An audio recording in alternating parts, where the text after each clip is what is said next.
Hey, what's up guys? This is Johan, and on this video we'll be talking about the 10-gallon budget bill. I'm doing a little bit of an update on it.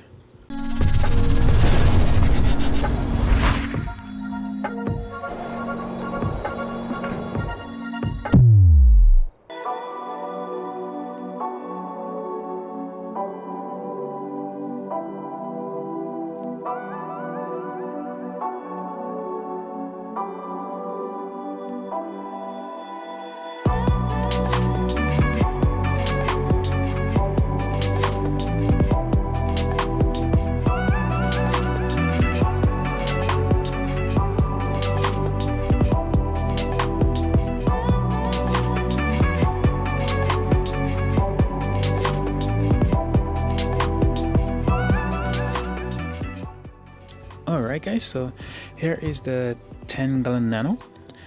This tank originally started as a frag tank. I wasn't gonna do too much of it. I was breaking down the 75-gallon nano, and I just put all the corals basically in here. Well, first, before I put them in here, I actually put them in the 20-gallon nano, and they were doing really well. But the problem is this tank was actually set up for the Rico's Nano Tank Challenge 2018, and there were different rules that you had to follow, where any coral that you put in here had to be at least under an inch for any SPS, and then for any LPS has to have at least only one head. You can only have one head. So I debated if I was going to set the 75-gallon up. I took that down because I lost all my fish, and then I had a lot of hair algae. So I was debating if I was going to set the 75-gallon back up, and then I just thought, why not put them in a 10-gallon nano. I was going to use this just as a frag tank only, but at the same time I was doing that inappropriate reefer. Moki, he was setting up a 10-gallon budget build, and I basically follow what he did in a little bit and then put my own little twist, my own little version of it. And this is what I came up with. I had some rock that I put together, and then I basically took all the Ophelia and frog spawns out too big, and the Montes that was too big or whatever, and put them in this tank. And now I'm using it to basically house my coral that I'm taking from this tank and getting ready for my bigger tank, and put it in here. So that's basically the gist of everything, how this tank got started. So let's go get a deeper look. I only have two fish in here, just a pair of clownfish that are not paired together. The bigger one that's close up front, it's a little bit more aggressive than the one in the back, and they are not, the smaller one is not being submissive to the bigger one. They're still button heads, so I'm thinking it's two females, and that I got, because I got them really small, but when I put them in here, they never really agreed together. It was button heads. Now they look a little bit more calmer, so I'll wait another couple weeks just to see if they ever pair up. If not, may have to add a couple more just to curb the aggression, and then get them to pair up, and then I'll separate them after that. Anyways, so my main corals that's in here at this moment are hammers and Montipores. So I have it's like a greenish gold color. I'm not sure how well that will turn up on camera. And then back here up front I have actual green hammer, and then over here I have another piece of that greenish gold hammer that's here, and the coral is doing actually really well. The Montes as well doing really well. You can see where it is starting to encrust right there. This piece of played-in Monty is supposed to be really green, but it is really white, because it started to strip back after the move I did with the 20-gallon nano. So in the center is really white, but on the edge it's really green, and you can see where I took a piece off right there and put it right there. That piece is doing a lot better. I put this piece in first, and I put this piece in maybe 2 weeks ago, so eventually it will bounce back. So when it finally does bounce back, I'm expecting a nice bright green color like this one right here. So it's the same coral colony, but it's just not as green because stressed out. It was the only coral that basically I lost or started to lose or started to stress out the most during the move. So hopefully this tank should help it bounce back, and it looks like it's starting to bounce back.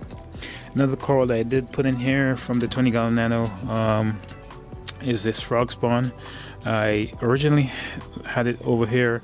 It was two of the main show pieces in this tank, but they were getting a little bit too big on the other hand. This one is over 20 some heads, and the other one is about 15 or so heads. So I took it off, I cleared up some space, I added some acros right there, and then I just moved this forward, and now this piece is in here. So it's gonna be in here for a while. It just started to open up. It's still a little bit smaller than it should be. So I'm gonna leave it in here, see how it does, and this is gonna go into the bigger system. So until the bigger system is set up, this is gonna be its new home, and then after that I'll frag it up and leave one piece in here, and then put the rest in the bigger tank. I probably will frag up this big frog spawn as well, because it takes up a lot of real estate. So I'm just gonna refresh it, restart, and use that in the bigger tanks, and then probably use those to start selling corals, but that's far from now. Also, this acro that's in here is doing really well. It's a little bit darker, but yeah, acro is doing really well. I have another frag of it right there that's been doing really well, and right behind that there you could see some of the blue clove polyps. Those are starting to extend really nicely. I'm hoping that it takes over this entire rockscape, and then the other coral are just going to be little patches of, a splash of orange, a splash of green, and then you can see the purple bluish blue clove polyps. Yeah, but for the most part, this tank is doing also. Oh yeah, I also put this in here. I think it's like some kind of style. It wasn't doing too hot in the 20-gallon nano because a few things did kind of piss it off, so I put it in here, and it's starting to open up some frags, open up some polyps. So I think it'll be okay in this tank for now, but who knows. Yeah, guys, nothing that I did do with this 10-gallon nano is my Voss DIY protein skimmer. Yep. Let me brighten this up a little bit. So my DIY protein skimmer is doing really well. I put a lens up here, it's just a regular lens that I got from an old tube TV, and then I drilled a hole and the airline so it drips out water into a bottle which just fell over. I gotta pick that up and replace it. The main filter on this system is just a canister filter from Sun. It is a HW, it's a little bit dark. Let me take this filter off. Okay, so it is a HW, let's focus, HW30B3B, and that's just that white cancel filter. It has a UV sterilizer in there, and that just takes care of the system. Now it's all blue and washed out. Light in the system is just my DIY LEDs, and that's I've been doing really well. Power 38 in the center, which I just took out some of the LED diodes. And then to the end DIY that I did, I'll put a little card up to when I built those. Yeah, guys, so that does it for the most part for this 10-gallon nano. It's been doing really well, and it's been coming along swimmingly. So what I expect from this tank is not too much, actually. I didn't put too much into it, but what I expect from it is kind of what I got from the 20-gallon nano. Just a nice little place to house coral, and get my corals ready and prepped, so that when I get the big tank up and going, then I could just have little frags and put them in there, and hopefully get the same experience that I got with the 10-gallon and the 20-gallon nano. Just a quick little view if you guys want to see this 20-gallon. I haven't done an update on it in a while. It's doing really well.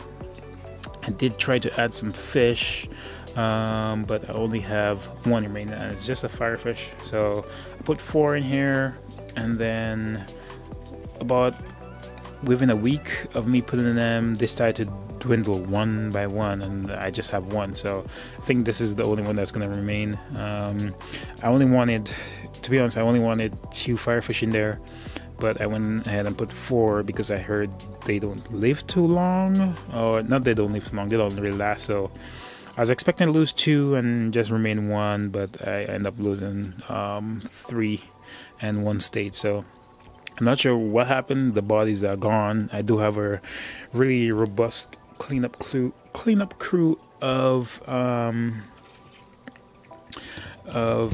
what you call those things, I really do have a sorry, I was trying to put the filter back on. I really do have a robust cleanup crew of bristleworms. So anything that dies in this aquarium is handled overnight by my bristleworms. So they took care of it. I'm not sure if they ate the bodies, if they jumped, because I don't see any bodies outside, so they had to have died inside the tank. So far so good with this tank. I have a nasal tank over there in quarantine. It's dark, you can't see it. So anyways guys, that pretty much wraps it up for this video. If you like it, go ahead and hit the like button down below, and also remember to subscribe. If you have any comments, go ahead and leave those down below as well. Let me know what you guys think, and I'll catch you guys in the next one.